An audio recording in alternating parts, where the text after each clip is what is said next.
여러분, 하나님 어떤 말씀 주셔서 어떻게 순종을 하고 오늘 하루를 보내셨는지 모르겠습니다.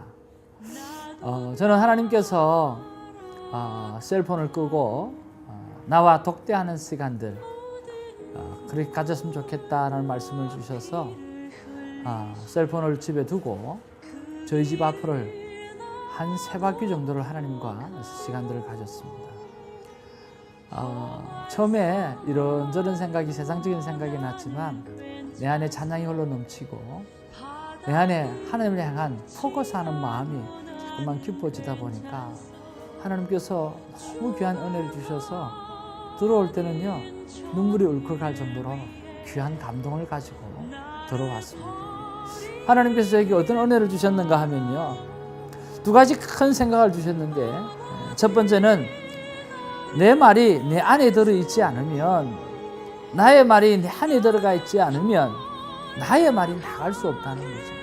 하나님의 말씀이 너 안에, 내 자신 안에 들어가 있지 않으면 그것이 바깥으로 예수 그리스도의 말씀으로 나갈 수가 없다라고 하는 그런 말씀을 저에게 해주셨어요.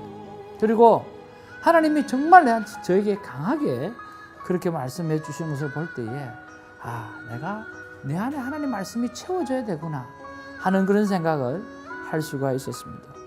그뿐만 아니라 좀 계속 성경을 보면서 오늘 로마서를 바라보면서 참 이스라엘 기독교인들과 유대인 기독교인들과 그리고 이방인의 기독교인들이 지금 싸우고 있는, 다투고 있는 그 상황 속에서 오늘 우리가 콰이어 타임을 계속해서 하나님을 만나고 있지 않습니까? 그것을 바라보면서 하나님께서 저에게 떠올랐던 생각들이 있습니다. 그게 뭐냐고 하면 그들은 나의 말 그대로를 지금 다루는 것이 아니라 나의 말에다가 플러스 바로 율법이 들어가 있고 나의 말에다가 플러스 오늘 자기 자랑이 들어가 있고 하는 그런 말씀을 주셨어요. 그래서 십자가 플러스 율법, 십자가 플러스 자랑, 십자가 플러스 우리끼리 하는 이야기지만 이 지적질이 들어가 있다라고 하는 거죠. 그런 면에서 십자가는 판단하고 평가하고 손가락질을 하는 게 절대로 아니다라고 하는 거죠. 은혜로 구원을 받았다고 하면 절대로 사람은 판단하지 않는다라고 하는 그런 말씀을 저에게 주시면서 오늘 너가 이 로마서를 묵상하면서 너의 삶 가운데 정말 판단하지 않는 그런 삶, 그런 삶이 필요하다고 하나님께서 제게 말씀해 주셨어요. 참 이처럼 정말 하나님과 독대하는 시간을 가지면 제가 생각하지 못했던 그런 놀라운 메시지를 하나님께서 주신 것을 봅니다. 사랑하는 시청자 여러분, 셀폰을 끄고요, 모든 하는 일을 멈추고 한번 하나님과 1대1의 시간을 한번 가져보십시오. 때로는요, 커피를 2잔을 타서 앞에 하나 두고요, 내 앞에 하나 두고 앞에 예수님이 계신 것처럼 그런 믿음을 가지고 서로 대화해보기도 하는 그런 복된 시간이 저와 여러분에게 있었으면 참 좋겠습니다. 하나님을 찬양하는 그 삶은 너무나 귀한 것 같아요. 여러분, 이렇게 주일을 보내고 월요일인데 여러분 말씀 안에서 저와 여러분의 삶을 멋지게 한번 시작했으면 참 좋겠습니다. 오늘 로마서 11장 25절에서 36절이 오늘 본문의 말씀인데요. 오늘 이 본문에 보면 하나님께서 주시는 은혜가 참 많이 있습니다. 특별히 하나님은 참 오묘하신 분이라 하나님의 신비에 관해서, 하나님의 비밀에 관해서 오늘 사도 바울이 오늘 이야기하는 그런 모습을 보거든요. 그래서 오늘의 제목을 무엇으로 하면 좋을까? 이거는 보편적인 게 아니라 제가 하나님 앞에 만남의 큐티를 하면서 나름대로 저의 제목입니다. 저의 제목은 하나님의 비밀은 어떻게 알아지나 라고 제목을 한번 세워보았습니다. 자, 오늘 하나님의 비밀, 하나님의 신비에 관해서 어떻게 기록하고 있는지 우리 본문에 한번 배경을 한번 살펴보기를 원합니다. 25절에서 27절, 로마서 11장 25절에서 27절의 말씀은요, 이방인의 충만한 수가 들어오기까지 이스라엘 가운데에 완악하게 되었다라고 하는 그런 비밀, 그런 신비를 선포하고 있어요. 그리고 28절에서 32절에 보면 모든 구원은 하나님의 긍휼 때문이지 행위가 아니라고 이때껏 한 이야기지만 또 한 번 선포를 하고 있다라고 하는 것입니다. 그리고 33절에서 36절의 말씀에 제한된 인간, 또 피조물인 인간, 하나님이 지혜와 지식의 풍성함을 헤아릴 수 없다라고 그렇게 설명하고 있다라고 하는 거죠.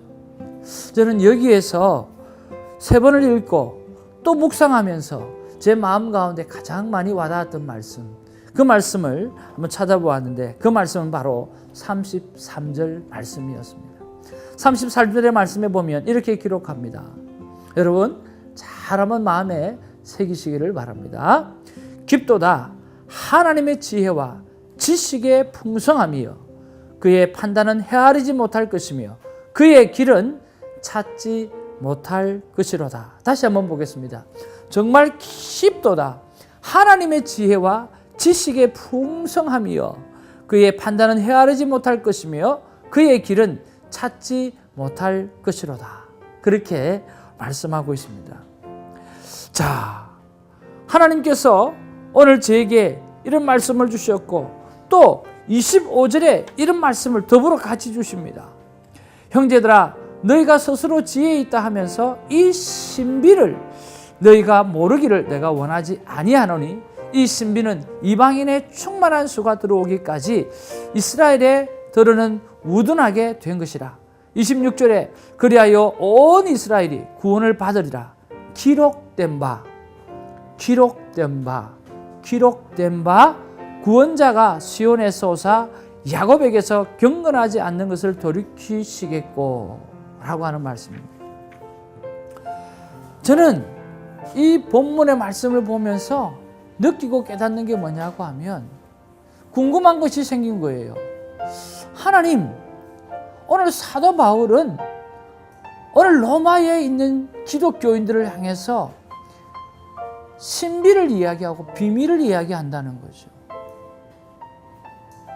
그래서 하나님 앞에 제가 궁금해서 이렇게 여쭤봅니다. 하나님, 사도 바울은 이 비밀을 어떻게 알았습니까? 사도 바울은 이 신비를 어떻게 알았습니까? 저도 그 신비를 알고 싶고 그 비밀을 알고 싶은데 사도 바울은 어떻게 하나님의 비밀, 하나님의 신비를 깨달았는지 궁금했어요. 그리고는 하나님 앞에 묵상하는 시간을 가졌어요. 네, 2절 말씀에 방금 제가 3번이나 읽었던 거 있지요. 기록된 바. 그래요. 사도 바울은 기록되어진 하나님의 말씀을 묵상하면서 하나님의 비밀을, 하나님의 신비를 발견한 것이죠. 하나님께서 저에게 이렇게 말씀하셨어요. 바울은 다른 곳에서 찾는 것이 아니라 하나님의 신비, 하나님의 비밀을 기록된 말씀 속에서 그는 발견했고 그 말씀 속에서 나를 만나서 확인했다라고 하는 그 말씀을 주셨던 거죠.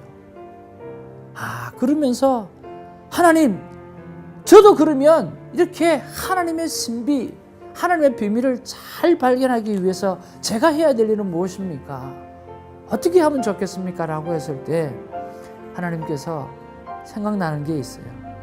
말씀을 연구할 때, 말씀을 바라볼 때 너 지금 성경책 가지고 있는 게 글자가 너무 작아가지고 잘 보이지 않잖아. 그래요. 지금 가지고 있는 성경이 너무 글자가 작아서 돋보기를 쓰지 않으면 뭐 연세 드신 분들한테는 죄송하지만 돋보기 쓰지 않으면 이제 잘 안 보여요. 그러면서 말씀을 자세하게 보기 위해서 네가 큰 글자 성경을 샀으면 좋겠다. 그리고 자유롭게 말씀의 깊이 속에 들어가고 그리고 특별히 영어로 되어진 것들 또 그런 것들을 공부해 가면서 좀 더 디테일하게 볼 수 있는 그런 성경을 사서 보면 참 좋겠다 하는 그런 말씀을 주셨습니다. 사랑하는 성도 여러분, 제가 오늘 순종을 제가 큰 글로 되어진 그 성경을 사서 하나님 앞에 좀 더 깊게 한번 말씀을 연구하는 시간들을 갖는 것을 저의 순종으로 삼았는데, 아마 또 책방에 가면 어떤 일이 있을런지 잘 모르겠네요. 또 누구를 만날 수도 있을 거고, 그죠? 또 거기서도 어떤 해프닝이 생길지 모르겠고, 또 어떤 책을 구업하게 될지는 모르겠지만 그것을 순종으로 삼고 한번 해보려고 합니다. 여러분, 오늘 여러분의 말씀을 통해서 하나님은 또 여러분에게 맞는 말씀을 주시고 또 여러분에게 맞는 순종을 요구하시겠죠. 그 순종의 삶을 삶으로 하나님과 동행하는 하루, 그 순종을 실천함으로 하나님께 남은 날을 감사하는 그런 하루, 그런 하루가 되어지기를 주님으로 축복합니다. 할렐루야, 감사합니다. 오늘도 승리하십시오.